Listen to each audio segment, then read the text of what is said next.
friends.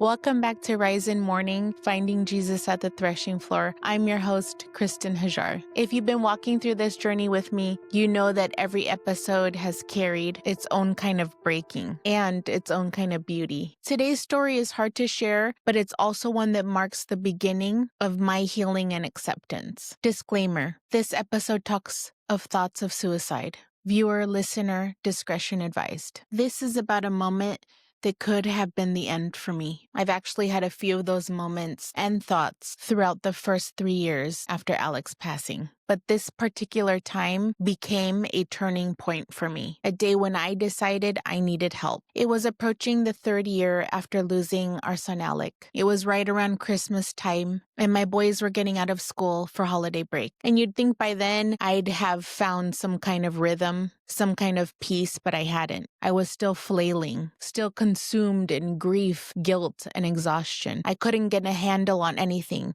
not motherhood, not marriage, not even simple daily life. Everything I touched felt like failure. I was alive, but I really wasn't living. I didn't know who I was in this new world of mine. I missed my old, silly, happy self, but I was unable to find her anywhere. That day I was driving to pick up my boys from school, and the rain was pouring down. The kind of heavy rain that makes the world blur. And I remember feeling like that blur was me. I pulled over and I just broke down. I was sobbing so hard I couldn't breathe. And in that moment, all the darkness that I had been running from caught up with me. Thoughts came that scared me. The kind that whisper, you'd be better off gone, that everyone would be fine without you. And I want to pause here and say, if you've ever had those thoughts, you're not alone. You're not crazy. You are not broken beyond repair. You are hurting and there is help. Please ask for help. Sometimes that's the bravest thing you can do. That day in the car, I somehow found enough strength, or maybe enough surrender, to pick up the phone. I called a grief therapist's office I'd been given the information for months prior. Still sobbing so hard I can barely speak. I remember saying to the receptionist, I need help.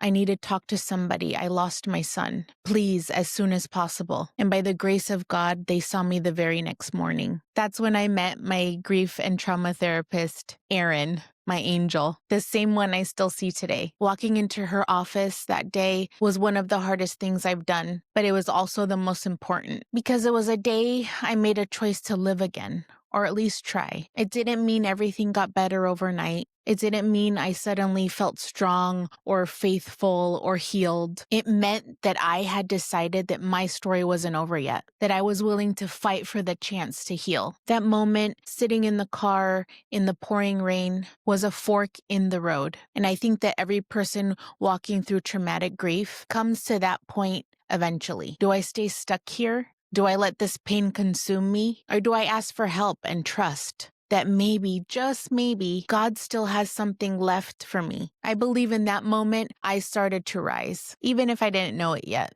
And I certainly didn't feel it. Not because I had faith I'll figure it out, but because I reached out, because I let someone else step into my pain with me. You might be wondering where my husband was in all of this. Well, he was my rock, my glue, my supporter. Grief brain had a strong hold on me at that time. It was my body's way of protecting me. So even though it's hard for me to remember all the details, I know that he was holding our family together. He was our provider, is our provider, our strength. He was holding me up and this family up during the times where I couldn't. I was just a life-sucking shell of a person, but he couldn't be my therapist. My problems became bigger than he can handle. I was not strong and I wasn't holding it together. He was. He had no choice, and I'm forever grateful for his strength and his support and his love. Sometimes healing doesn't begin with strength. It begins with surrender. It begins with saying, I can't do this alone, and asking for help. I remember telling myself when I sat on my therapist's sofa, I'm going to try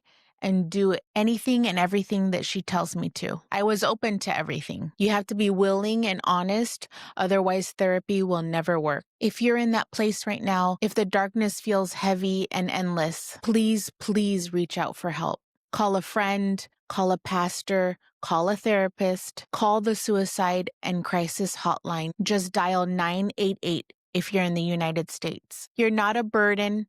You're not beyond saving, you are loved, and you matter more than you realize. That day marked the start of something new for me. Not a quick fix, not a miracle, but a slow and steady climb toward light. And it's the reason I can sit here today and tell you this story. Because sometimes choosing to live again isn't a single moment of bravery. It's a quiet whisper in the middle of a storm that says, not yet. It's the smallest flicker of hope, and God can work with even that. Thank you for listening today, friends.